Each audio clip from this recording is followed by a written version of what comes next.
Eu vou retomar aquilo que a gente está falando. Criação, queda, redenção e consumação, uma cosmovisão cristã. Tenho dito para vocês já desde a segunda-feira que a minha ideia era falar de algo que algumas pessoas que se consideram calvinistas ou reformadas não atentam muito para isso. Por quê?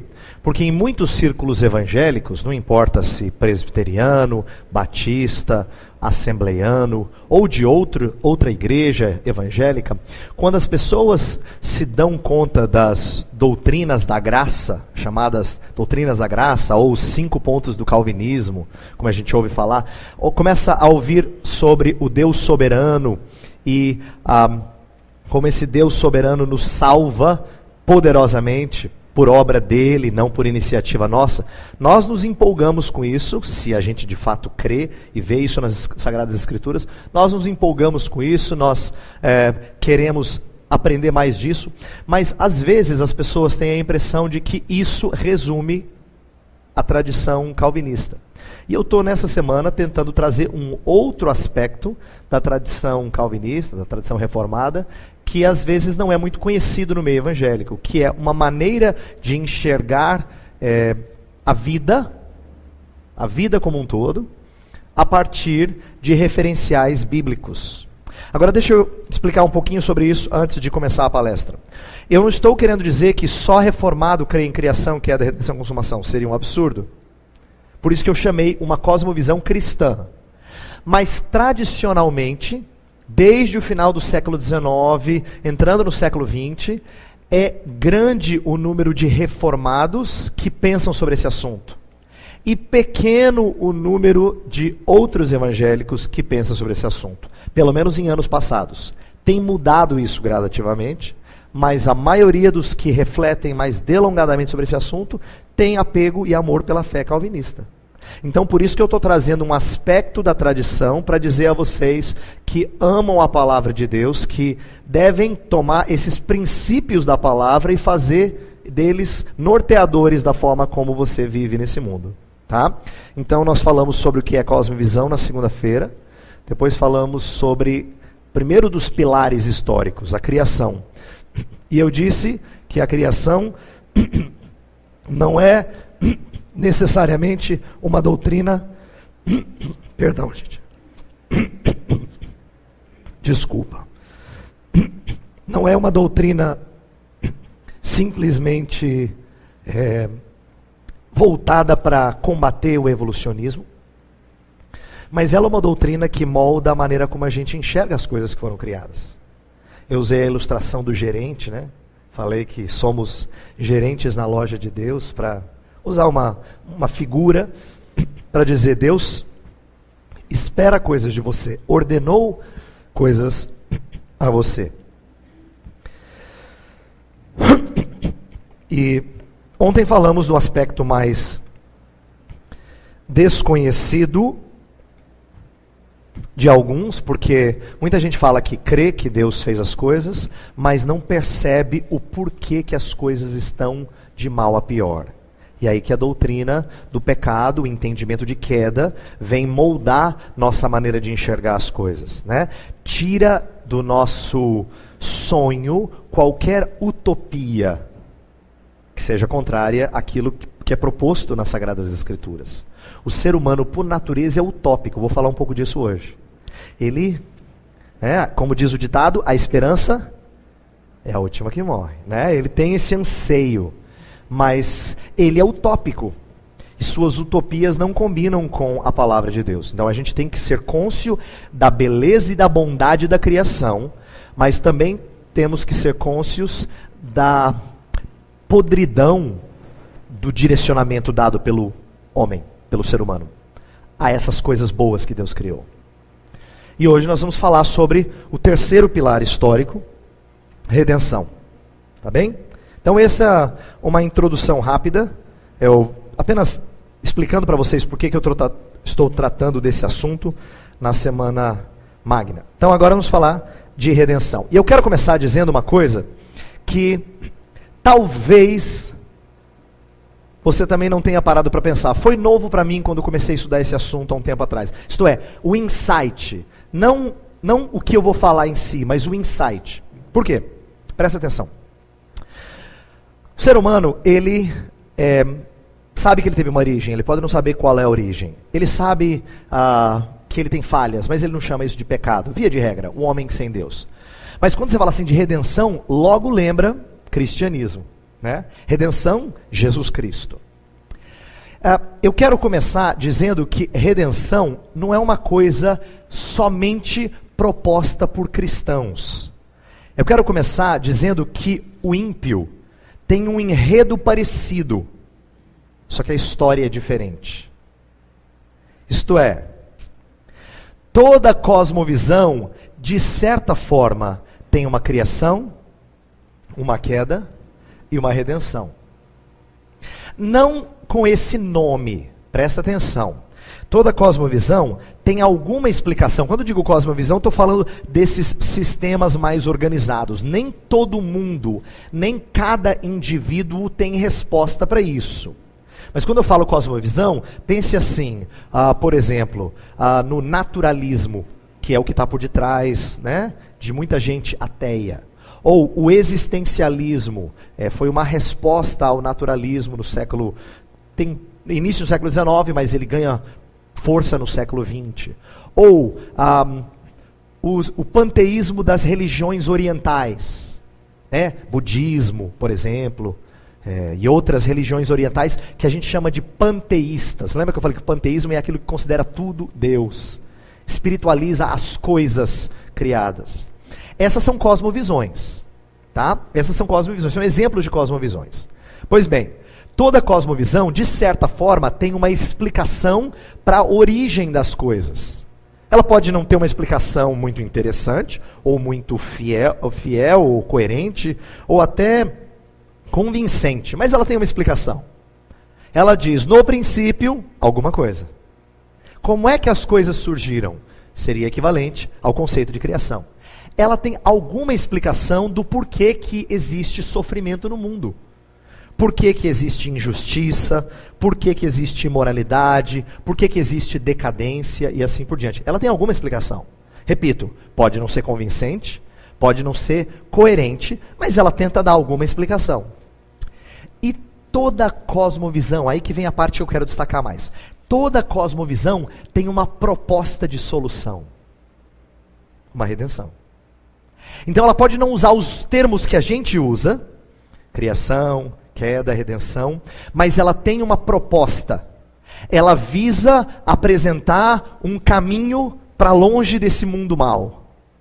Então eu vou dar um exemplo, claro. Me lembro muito bem, quando eu estava na época de seminário estudando, e de acordo com uma tarefa dada lá para um dos professores do seminário, nós tivemos que fazer pesquisa de campo, cada um de uma religião diferente, e tentar analisar alguns aspectos básicos da religião. E religiões mesmo fora do cristianismo. Eu e um colega meu, estávamos fazendo em dupla, todo mundo fazendo em dupla o trabalho, eu lembro que nós fizemos Hare Krishna. Conseguimos conversar com uma pessoa Hare Krishna e entrar num dos locais de reflexão, um dos locais onde eles ficam, residem. E enquanto eu fazia perguntas para o líder que respondia, meu amigo ficava olhando ao redor para analisar certas coisas. E a gente começou a perceber algumas coisas curiosas e diferentes da nossa cosmovisão. Por exemplo, Hare Krishna aceita essa ideia de que tudo que é material é mal. Por isso que eles se privam de tantas coisas. E para eles, salvação é libertação do corpo. Por isso que a ideia de desencarnar é uma boa. E se houver reencarnação, é só para você subir no degrau da espiritualidade. Como o Espiritismo propõe.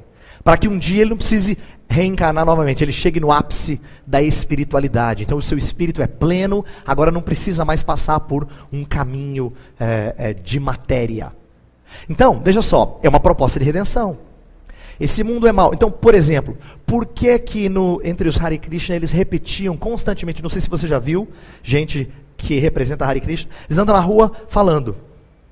Parece assim que estão falando sozinhos, você fala assim, esse pessoal não está muito bem. Como eles se vestem de uma forma diferente, Você consegue entender o que eles estão fazendo? É muito proposital. Eles estão falando um mantra.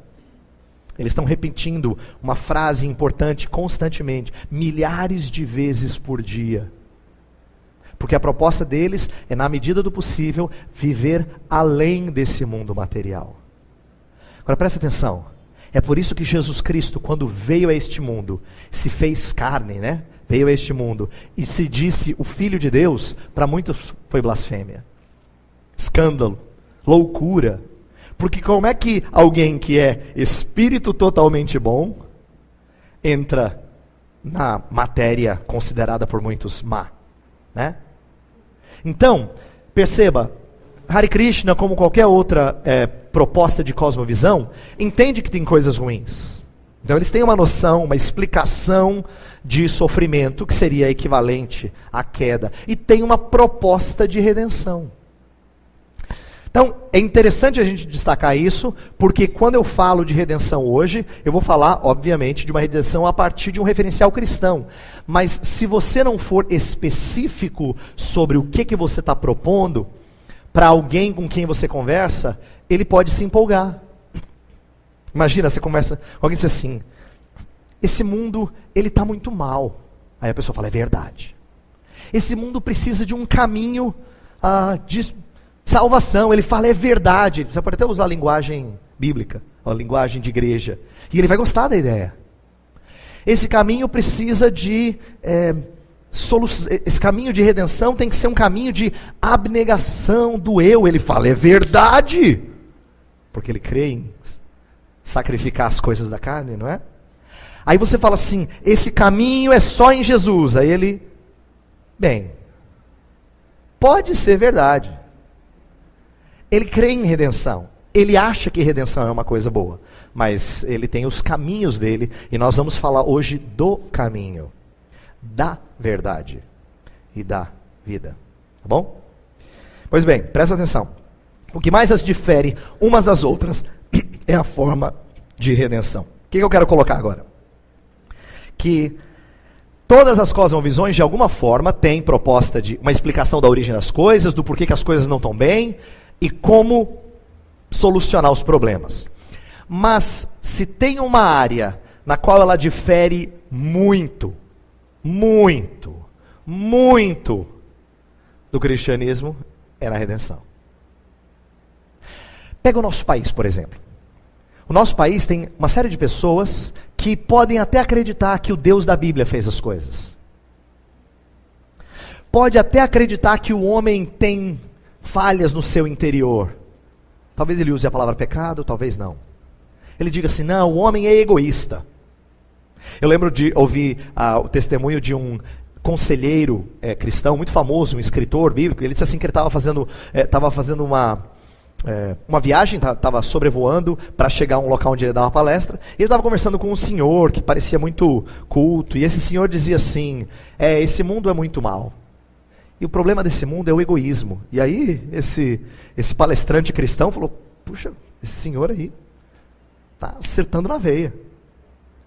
Mas certamente a proposta dele não era de redenção em Jesus Cristo.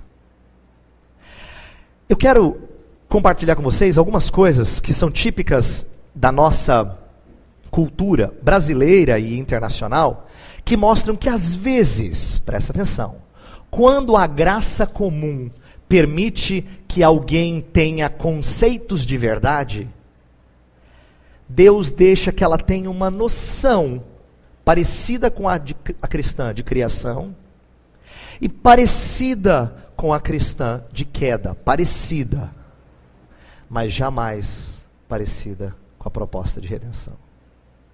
Jamais. Por quê? Porque a proposta de redenção não se enxerga neste mundo, não se vê mediante revelação geral. Você precisa de revelação especial.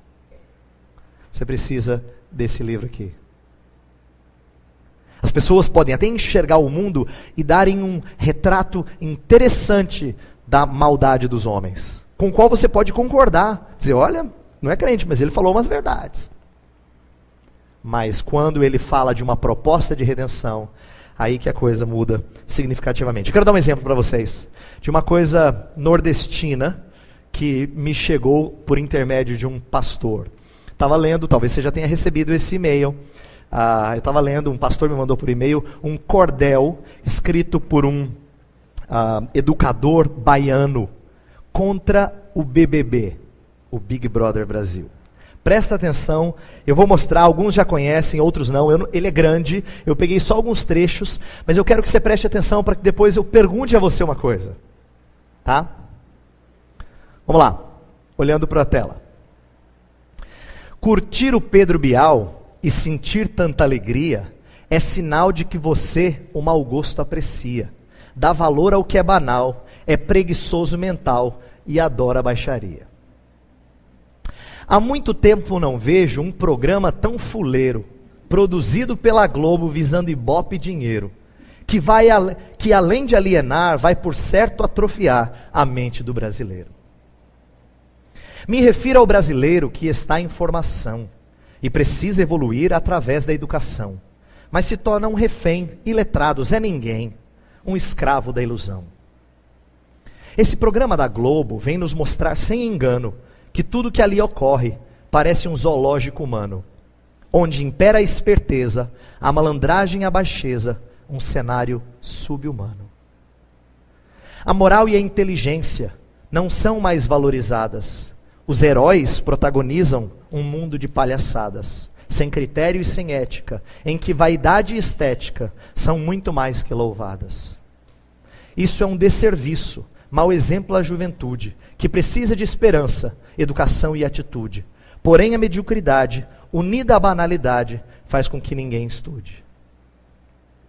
Se a intenção da Globo é de nos emburrecer, deixando o povo demente, refém do seu poder, pois saiba que a exceção, amantes da educação, vai contestar a valer. Chega de vulgaridade e apelo sexual. Não somos só futebol, baixaria e carnaval. Queremos educação e também evolução no mundo espiritual. Esse é só um trecho desse cordel longo, e eu queria mostrá-lo porque esse é um homem que não dá qualquer indícios de que ele demonstra conceitos cristãos, necessariamente. Mas quando ele descreve a baixeza de um programa como esse, ele acerta na veia. Eu não tenho receio de dizer amém para o que eu coloquei ali nos slides. Ele está certo. Isto é, quando ele descreve a maldade do BBB. Mas qual é a proposta de redenção dele? A palavra que mais se repete é educação, educação, educação, educação. Veja só, educação é considerada a solução para o problema desse Brasil. Se esse Brasil fosse mais educado, estilo Suíça ou Suécia, se esse Brasil tivesse, poder econômico do primeiro mundo, como os Estados Unidos ou a Alemanha, se o Brasil tivesse mais tradição, como a França ou a Itália, se o Brasil... Você entendeu? Frequentemente, as pessoas veem problemas no Brasil, elas sabem detectar.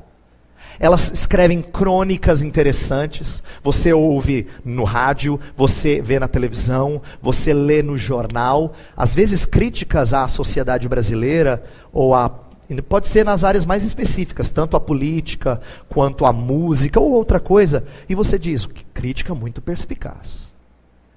Olha, ele viu muito bem alguns dos problemas, só que ele não enxerga a mesma redenção que a gente. Então, se tem uma área em que a diferença é significativa, é na redenção.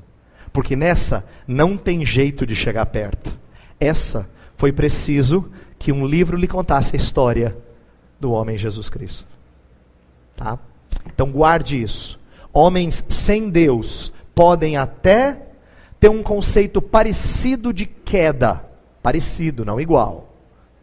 De maldade. Eles podem enxergar com bastante perspicácia, mas eles jamais vão propor redenção que seja como a das Escrituras Sagradas. E sabe, esse é um problema generalizado. Eu só peguei esse cordel porque eu achei ele muito curioso. Mas eu estava lendo um outro autor, um roteirista, cristão esse, um roteirista de filmes, que disse assim: todo filme propõe algum tipo de redenção. E eu vou ler umas dicas que ele dá, e eu queria que da próxima vez que você assistisse o filme, você pensasse nisso aqui. Olha só o que ele diz. Ele fala assim, que existem 4 perguntas que você pode fazer para enxergar a proposta de redenção de cada filme. Qual é a falha de caráter do herói no início do filme? Qual é a dificuldade dele? Qual é a falha de caráter? 2. O que o faz mudar sua mente na história sobre como ele enxerga o mundo? Que experiência que ele passa no filme que faz ele enxergar o mundo de uma maneira um pouco diferente? 3. O que ele aprende sobre como a vida deve ou não deve ser vivida? E 4 e último, o que é diferente sobre a forma como ele vê o mundo no final, em comparação com o início do filme? Presta atenção no próximo filme que você assistir. E use isso aqui só como critério, só para você entender. Qual é a falha de caráter no início do filme? Como é que ele enxerga o mundo? O que acontece que o faz mudar? E como é que ele fica no final? De uma certa forma, todo enredo, para ser um enredo que te envolva, ele tem uma proposta de redenção. Agora a questão é o seguinte: não é necessariamente boa. Não é? Por quê? Porque via de regra, ela é extremamente humanista. Ela exalta o que o ser humano é capaz de fazer.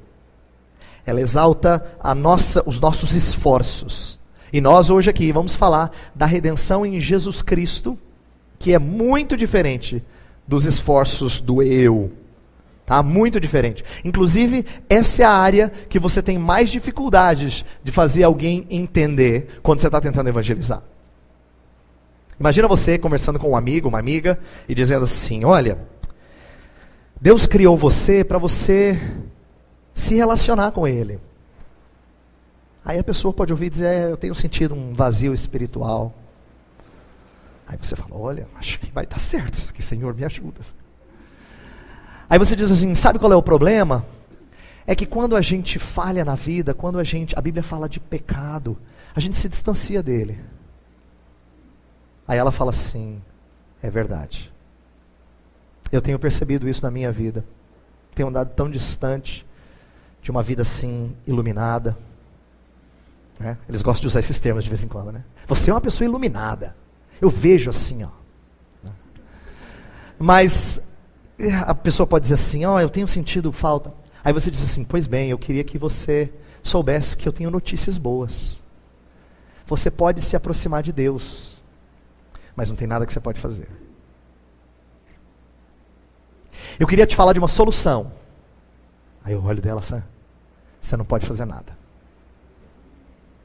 A solução é que Cristo busca quem está arrependido e confia nele somente, sem fazer nada.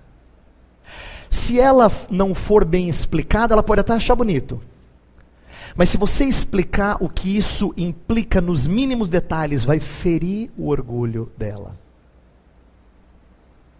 Porque para ela, é até interessante dizer que ela foi criada para se relacionar com Deus.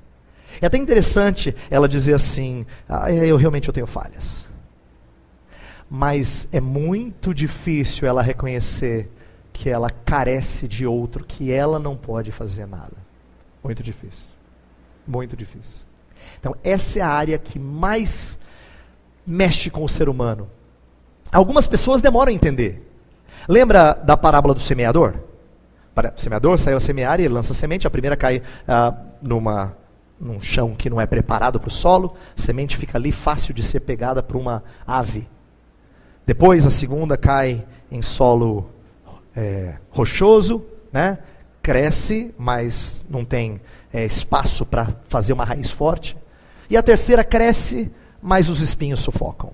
E a quarta é a que dá fruto. Atenção, em todos os casos a palavra é recebida. Jesus dá uma parábola fantástica do que acontece quando as pessoas entram na igreja. Ou ouvem o seu testemunho de pregação, Isso é a sua evangelização lá fora. Essa parábola não tem a ver com gente que não ouve o evangelho, ou que ouve e não quer nada. Porque quando Jesus vai explicar, presta atenção, quando Jesus vai explicar, ele fala que o primeiro solo é aquele que foi semeado, mas foi semeado no coração, mas Satanás arrebatou. Está lá no texto de Mateus 13, verso 19. Foi semeada no coração, mas Satanás arrebatou. A ideia é que ela teve alguma receptividade, mas antes do que desse algum fruto, Satanás conseguiu tirar isso. Porque o solo não estava preparado. Quando o Espírito de Deus entra, não tem vez para Satanás. Mas quando alguém não é transformado pelo Espírito, ela está sujeito ao ataque de Satanás. Então veja só, a primeira palavra é arrebatada. A segunda, o que acontece? A segunda, ela se empolga. Nasce a plantinha. Aí você fala assim, estou tão feliz. Minha amiga da escola está aqui, acho que ela é crente, ela vai fazer classe de novos membros. Ela vai fazer a classe e ela vai se batizar no final do ano. Você fica todo empolgado, aí de repente 6 meses depois, ela deixa de vir um domingo, 2, 3, 4, aí você não sabe. Mas ela estava tão empolgada. É que o texto diz que as tribulações do mundo, o sol, que representa as tribulações do mundo, sufocaram. Ela teve problemas, e é por isso que ela perdeu o interesse. Da terceira, também nasceu a plantinha. E você e eu falamos assim, olha, eu acho que dessa vez vai. Estou todo empolgado. Acho que agora ela vem. Só que as atrações do mundo a sufocaram. E ela ficou encantada com os caminhos e as coisas oferecidas lá fora. E só no quarto é que deu frutos. Por que eu estou destacando essa parábola? Porque para as 3 primeiras, elas acham que entenderam redenção. Especialmente a segunda e a terceira. Elas acharam Jesus um negócio interessantíssimo. Mas elas não entenderam totalmente. Elas não entenderam totalmente. Porque a partir do momento que ou tribulações, ou os encantos e as fascinações desse mundo chegaram até ela, aí a redenção de Jesus foi embora. Saiu da vista dela. Então, estou destacando isso bastante, para você entender que agora nós vamos chegar no Evangelho, que são as boas novas. E eu tenho dito, onde Deus me dá a oportunidade de pregar, que o Evangelho é uma coisa tão necessária, que não é só descrente que precisa ouvi-lo, crente também. Por quê? Porque ele é radicalmente contra o nosso modo de pensar. Nós somos, por natureza, levados a fazer alguma coisa, a tentar realizar alguma coisa. E quando você balançar a sua cabeça, diante do que eu estou dizendo, não pensa só naquela pessoa não. Pensa em você. Por que eu estou dizendo isso? Olha como você raciocina. E eu também. De vez em quando você está passando por um problema difícil na vida e você sente assim, Deus está pesando a mão dele sobre mim, eu acho que Deus está me castigando por aquilo que eu fiz semana passada. Sabe por quê? Porque você pensa que Deus trata você com justiça. Você precisa ouvir o Evangelho de novo. Deus não te trata com justiça. Ele trata com misericórdia. Mas você já se perguntou isso alguma vez? Essas coisas não são importantes só para quem está lá fora. Elas são importantes para a gente. Se elas são importantes para a gente, imagina quão novidade elas são lá fora. Entendeu? Imagina quão radicalmente diferentes essa notícia é lá fora. Então nós vamos falar de algo que definitivamente vai contra a maré, mas que é o cerne da boa notícia. Eu falei para vocês que a notícia boa era hoje, mas essa notícia boa, ela não é boa porque todo mundo quer. Ela é boa porque ninguém tem a mínima ideia de que ela existe, até que seja conquistada por ela, porque ela é tão radicalmente diferente. tá? Pois bem, essa redenção da qual eu falei, ela não é só para você e eu e aqueles que Deus escolheu para redimir. Isso é o que nós normalmente enfatizamos e é aquilo do qual a Bíblia mais fala. Mas a Bíblia também fala que redenção tem caráter cósmico. Ontem eu falei para vocês que o pecado não é uma coisa que atinge só você e eu. Nós estamos acostumados a pensar em pecado no nosso coração. O que não é errado, a Bíblia fala muito disso, fala mais disso do que outra coisa. Mas ela também fala que por causa do pecado, não só nós, seres humanos, mas toda a criação foi impactada. Pois bem, se toda a criação foi impactada, o Senhor Jesus Cristo, quando vem para redimir, Ele não vem só para redimir seres humanos. Ele vem para redimir toda a criação. Abre comigo em Romanos 8, 18 a 23. Nós vamos ler aquele texto que a gente leu ontem de novo, mas mais coisas, tá? Nós vamos ler esses dois textos aí que estão no slide. Romanos 8, de 18 a 23, eu vou ler, diz assim: Porque para mim tenho por certo que os sofrimentos do tempo presente não podem ser comparados com a glória a ser revelada em nós. A ardente expectativa da criação aguarda a revelação dos filhos de Deus. Pois a criação está sujeita à vaidade, não voluntariamente, mas por causa daquele que a sujeitou. Na esperança de que a própria criação será redimida do cativeiro da corrupção para a liberdade da glória dos filhos de Deus. Porque sabemos que toda a criação a um só tempo geme e suporta angústias até agora. E não somente ela, mas também nós que temos as primícias do Espírito, igualmente gememos em nosso íntimo, aguardando a adoção de filhos, a redenção do nosso corpo. A ideia é que Deus vai redimir não só a nossa alma, Ele vai redimir tudo que é físico, a redenção do nosso corpo, e da criação que geme, suporta e aguarda a manifestação dos filhos de Deus. Veja só, verso 19 fala que a criação aguarda a revelação dos filhos de Deus. Por que ela quer isso? Porque ela sabe que no dia que isso acontecer, ela está se referindo à volta de Jesus Cristo e à volta dos que vêm com Ele, né? E essa volta vai ser o momento em que Deus vai mudar a criação. É isso que diz Romanos 8. E Paulo diz, a criação espera por isso ardentemente. Ela anseia isso, ela quer redenção, e não tem até que os filhos dos homens com Cristo sejam manifestos. Agora o outro texto que é mais claro ainda, Colossenses 1, fantástico esse texto. Colossenses 1, versos 19 e 20. Eu vou ler a partir do 16, talvez seja mais claro aí. Vamos ler a partir do 16 até o 20. Pois nele foram criadas todas as coisas nos céus e sobre a terra, as visíveis e as invisíveis, sejam tronos, sejam soberanias, quer principados, quer potestades. Tudo foi criado por meio dele e para ele. Ele é antes de todas as coisas, nele tudo subsiste. Ele é a cabeça do corpo da igreja, ele é o princípio, o primogênito de entre os mortos, para em todas as coisas ter a primazia.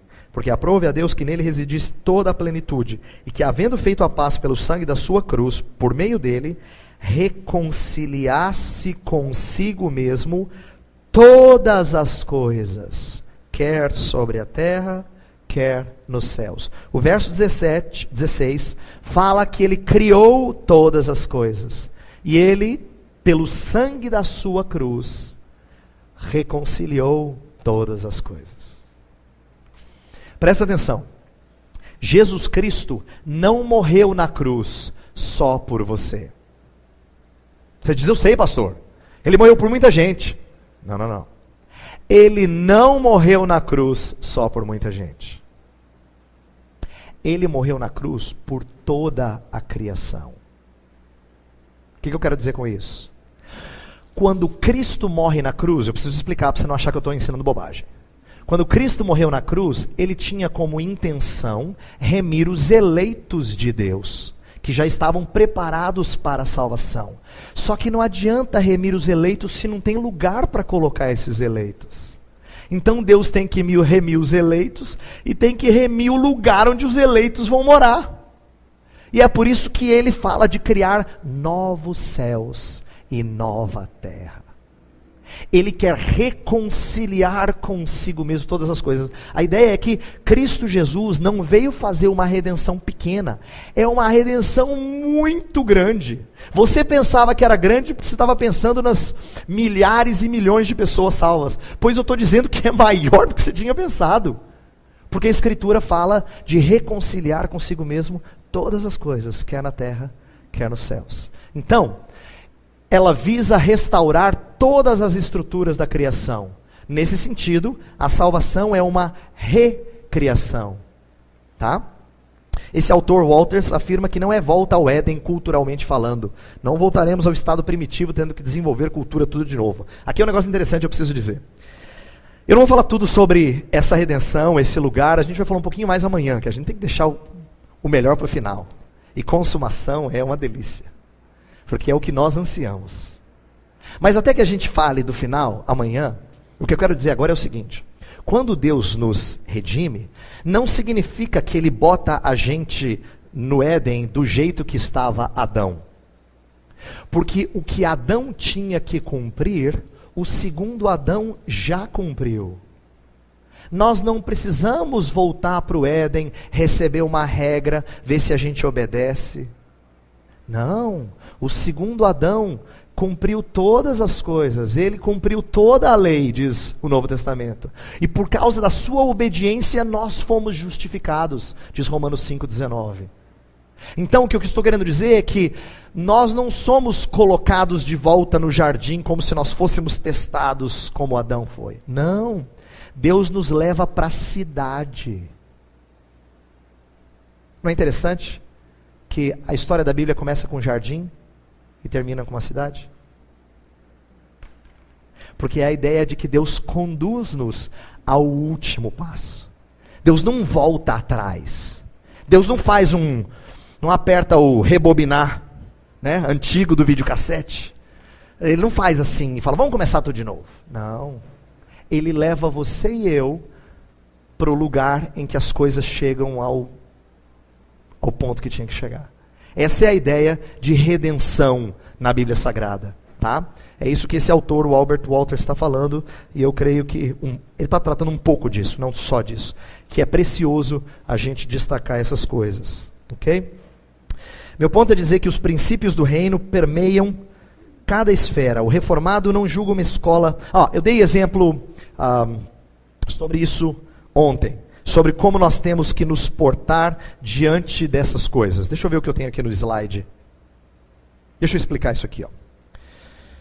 O pecado. O potencial cultural previamente estruturado tende a ser explorado e desenvolvido pelos homens de maneira contrária às condições e aos fins estabelecidos por Deus, gerando uma cultura pecaminosa e distorcida. Falamos disso ontem. Essa é a doutrina do pecado, e como ela afeta não só nossas atitudes espirituais, mas inclusive a maneira como a gente trabalha, como a gente estuda, como a gente faz dinheiro, como a gente se casa, como a gente educa filhos. Ela afeta tudo. Tá? Ao cristão cabe, agora vem o aspecto de redenção que eu quero começar a introduzir aqui. Aos cristãos cabe o seguinte: o redirecionamento da cultura numa direção redentiva que a restaure o máximo possível dos efeitos do pecado. Com isso eu quero dizer o seguinte: Deus redime um povo para que se porte neste lugar com o intuito de restaurar o que é possível restaurar. Eu preciso fazer uma ressalva que amanhã eu vou explicar bem melhor. Agora eu só vou fazer ela rapidamente. Eu não estou dizendo que Deus faz de você e eu redentores. Redentor é um só. Mas eu e você somos remidos pelo Redentor, para que na medida do possível nós participemos de reformas aqui. E nós podemos ser usados por Deus para reformar certas coisas quando elas andam de mal a pior. Vou dar um exemplo. Na história do Antigo Testamento, principalmente na época da monarquia, quando houve a divisão entre o Reino do Norte e o Reino do Sul, para quem não se lembra disso ou não está muito habituado a isso no estudo da Bíblia Sagrada, tem um momento na história da monarquia, depois dos primeiros 3 reis, Saul, Davi, Salomão, que logo depois de Salomão, racha o reino. 10 tribos ficam no norte, são chamados de reino de Israel. 2 tribos ficam no sul, é o reino de Judá. O reino do norte desanda desde o início. Só tem rei que faz o que era mal perante o Senhor. No reino do sul, tem rei que faz o que é mal, mas tem rei que faz o que é bom. E vira e mexe, Deus coloca um rei bom que parece que dá aquela freada, ele dá a reformada na coisa. Ele bota algumas coisas nos eixos. Não significa que ele resolve de uma vez por todas, porque passado esse rei, surge rei que é mau, estraga de novo. Mas Deus pode colocar e coloca servos dele para poder frear o caminho de pecado, tentar reformar algumas coisas.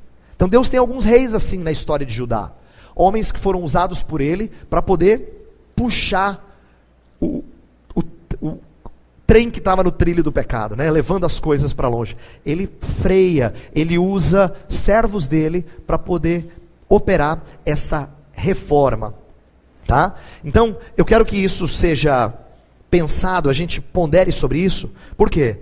Porque nós tínhamos que pensar em como é que Deus pode nos usar na reforma de qualquer coisa. Da escola onde você está, do curso que você faz, ou do profissional que você está se formando para ser. Porque como é que eu posso, com a cosmovisão cristã, reformar a prática dessa profissão? Como é que eu posso, com a cosmovisão cristã, reformar a maneira como a gente cuida do nosso bairro? A associação de pessoas, de amigos do bairro, como é que a gente pode mudar a maneira de fazer alguma coisa pela nossa comunidade? Como é que a gente pode ser usado por Deus para reformar a maneira como a gente entende a ética no trabalho, ou a relação entre familiares, e assim por diante? Eu quero que você me ajude nisso. Eu não estou aqui para pensar por você, estou trazendo alguns princípios para depois você ficar mastigando. Lembra que a palavra de Deus tem que ser processada sim. Se você tem costume de sair da casa de Deus e depois não pensar, e não falar, e não conversar sobre as coisas que você ouve aqui, o seu proveito sempre vai ser mínimo. Eu vou lhes dar uma dica que eu tenho dado a muita gente, inclusive a igreja que eu estou pastoreando. Aproveite o seu domingo. Sabe como é que o seu domingo tinha que ser gasto? No almoço você tinha que conversar sobre o que vocês falaram pela manhã. De como você não tinha pensado num aspecto que o professor da escola dominical levantou. Eu não estou falando de falar da igreja fofocando, como às vezes a gente faz. Ai, você viu aquele irmão? Não é disso que eu estou falando. Estou falando de você usar proveitosamente, de você receber irmãos em casa e começar a instruí-los como é que se conduz a família no caminho do Senhor. Oh, que coisa boa! Se você aprendesse a ruminar, a meditar nas coisas de Deus. Estou dizendo isso porque eu acho que o crente evangélico, na sua maioria esmagadora, não faz isso. Infelizmente, não faz isso. A gente não aproveita o domingo do jeito que a gente poderia, refletindo sobre essas coisas. O que eu estou dizendo essa semana, elas têm sido alvo de reflexão para mim há algum tempo, mas leva tempo para você absorver. A gente não aprende uma doutrina ouvindo, ou um conceito ouvindo uma vez só. Eu lembro de um colega meu que aprendeu no seminário sobre predestinação, ficou empolgadíssimo. No final de semana seguinte queria ensinar na igreja. Aí depois que ele ensinou, vieram as perguntas. Aí ele falou, gente, eu não sei responder. Vou ter que falar com o meu professor de teologia sistemática. Por quê? A gente não aprende alguns conceitos importantes assim, ó. Leva tempo. Às vezes você precisa ouvir 1, 2, 3. Você precisa ruminar. Você precisa deixar a coisa decantar. Entendeu? Até baixar. Lembra que eu falei? E fazer parte dos fundamentos. Então eu queria encorajar você a fazer isso sempre. Os cristãos puritanos, homens calvinistas do passado, eles tinham essa prática da meditação. Eles sabiam que isso era importante. Porque você aprender alguma coisa, você teria que apreendê-la. A ideia de você agarrar ela para você, né? Você teria que realmente meditar nela, mastigá-la para absorver o máximo. Eu estou falando essas coisas porque eu quero que você entenda quão importante é pensar nisso, tá? E eu quero que você pense comigo A partir daquilo que eu estou colocando, pense comigo em como você pode ser usado por Deus para, de alguma forma, reformar a área em que você está, aquilo que você está falando. Deixa eu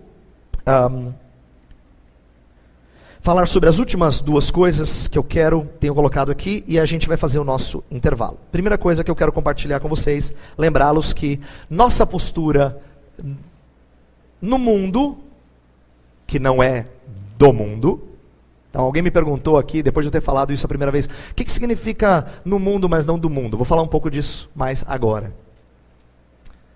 A ordem está clara. Diante da cultura, o cristão não pode ser crédulo demais e nem tampouco cético. Então deixa eu falar um pouquinho dessas duas palavras, duas que começam com C, fácil de guardar. Crédulo e cético. Nós temos cristãos que estão nos dois extremos.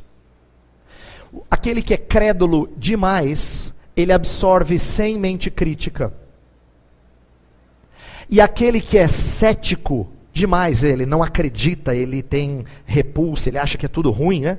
Cético demais, ele também não tem mente crítica. Sabe por que ele afasta tudo? Porque ele tem medo de analisar. Ele não foi treinado a analisar. Ele não foi treinado a filtrar as coisas da sociedade. Então, as duas reações são muito comuns entre evangélicos. Que é, às vezes você é tão ingênuo que você bebe de tudo, é crédulo, você absorve tudo, a porta está escancarada e entra tudo. E tem crente que é cético demais, que a porta está fechada e nunca abre. Uma vez eu ouvi o pastor John MacArthur pregando naquele evento da Fiel do 95, ele usou uma ilustração que eu nunca mais esqueci. Ele falou assim, a lei do Senhor é perfeita e restaura a alma. O testemunho do Senhor é fiel e dá sabedoria aos simples. Salmo 19. Essa ideia de dar sabedoria aos simples, ele explicou que a palavra simples, no hebraico, significa fechar a porta. Simples é a ideia de ter uma porta. E aí ele usando essa ilustração, ele trabalha dizendo assim, olha, sabe o que a palavra de Deus faz? Ela dá ao simples a habilidade de saber quando ele tem que abrir a porta e quando ele tem que fechar a porta. A palavra de Deus torna alguém sábio, porque tem momentos que ele sabe que ele pode abrir, e ele pode deixar alguma coisa entrar, porque ele não pode ser cético demais. Mas tem hora que ele tem que fechar, porque ele não pode ser crédulo demais. Que Deus nos dê da sua palavra, para que a gente tenha a sabedoria de saber quando abrir e quando fechar. Isso aqui é importante nós guardarmos. Então eu gostaria que você tivesse essa postura. Diante da cultura, o cristão não deve se alienar, nem se secularizar. Essa, de novo, são os dois extremos. Tem aquele que se aliena, ele nem sabe conversar com o descrente, porque até o jeito de falar é meio evangeliquez. Ele não sabe conversar, não sabe falar de outra coisa, ele não se liga em outras coisas, ele não conhece de outras coisas. Ele tem tanto medo de se contaminar que ele vai para o monastério. Ele cria o seu próprio gueto. Isso é muito comum entre evangélicos. Por outro lado, aqueles que dizem que absurdo esse evangélico, não se veem secularizados, porque também não tem filtro. Também não tem filtro. E eles começam a ser contaminados pela forma de pensar. Eu já dei exemplos antes, eu vou compartilhar um exemplo que estava falando hoje com quem eu almocei. Tem certas coisas na nossa cultura que a gente nem para pensar se isso é bíblico ou não, se é certo ou não. Eu me deparei com isso quando eu tive meu segunda criança. Eu tenho uma menina mais velha e nós tivemos segundo filho. Só que com o filho nós fizemos uma coisa diferente que a gente não tinha feito na primeira. Minha esposa falou assim, eu quero que seja surpresa.